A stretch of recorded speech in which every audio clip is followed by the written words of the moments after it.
शहबाज शरीफ का अपोजिशन की तमाम जमातों से मुलाकातों का फैसला। शहबाज शरीफ की एमकेएम के वफ्द से मुलाकात जारी है। खालिद मकबूल सिद्दीकी, अमीनुल हक समेत दीगर मुलाकात में मौजूद हैं। शहबाज शरीफ ने एमकेएम की जानिब से ताउन पर उनका शुक्रिया भी अदा किया है। तो मेल मुलाकातों का सिलसिला भी जारी है। शहबाज शरीफ ने अपोजिशन की तमाम जमातों से मुलाकातों का फैसला किया है और इसी सिलसिले में एमकेएम के वफ्द से उनकी मुलाकात जारी है। खालिद मकबूल सिद्दीकी, अमीनुल हक समेत दीगर इस मुलाकात में शरीक हैं। शहबाज शरीफ ने एमकेएम की जानिब से ताउन पर उनका शुक्रिया भी अदा किया है। तो अपोजिशन की तमाम जमातों से मुलाकातों का फैसला किया है शहबाज शरीफ ने और इसी सिलसिले में एमकेएम के वफ्द से उनकी मुलाकात का सिलसिला जारी है। इस मुलाकात में खालिद मकबूल सिद्दीकी, अमीनुल हक समेत दीगर मौजूद हैं और शहबाज शरीफ ने एमकेएम की जानिब से ताउन पर उनका शुक्रिया अदा किया। इस मुलाकात का मजीद अहवाल जान लेते हैं। यासिर मलिक हमारे साथ मौजूद हैं। जी यासिर।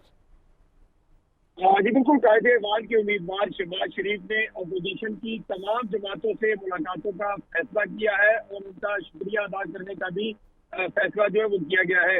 कायदे-ए-वाल के उम्मीदवार शहबाज शरीफ की नामजदगी पर सबका शुक्रिया जो है वो अदा करेंगे। शहबाज शरीफ एमकेएम से मुलाकात के लिए पार्लियामेंट राजेस में पहुंचे, जहाँ पर उन्होंने एमकेएम के वक्त से मुलाकात की। वक्त में खालिद मकबूल सिद्दीकी, अमीनुल हक समेत दीगर अरकान जो मौजूद थे।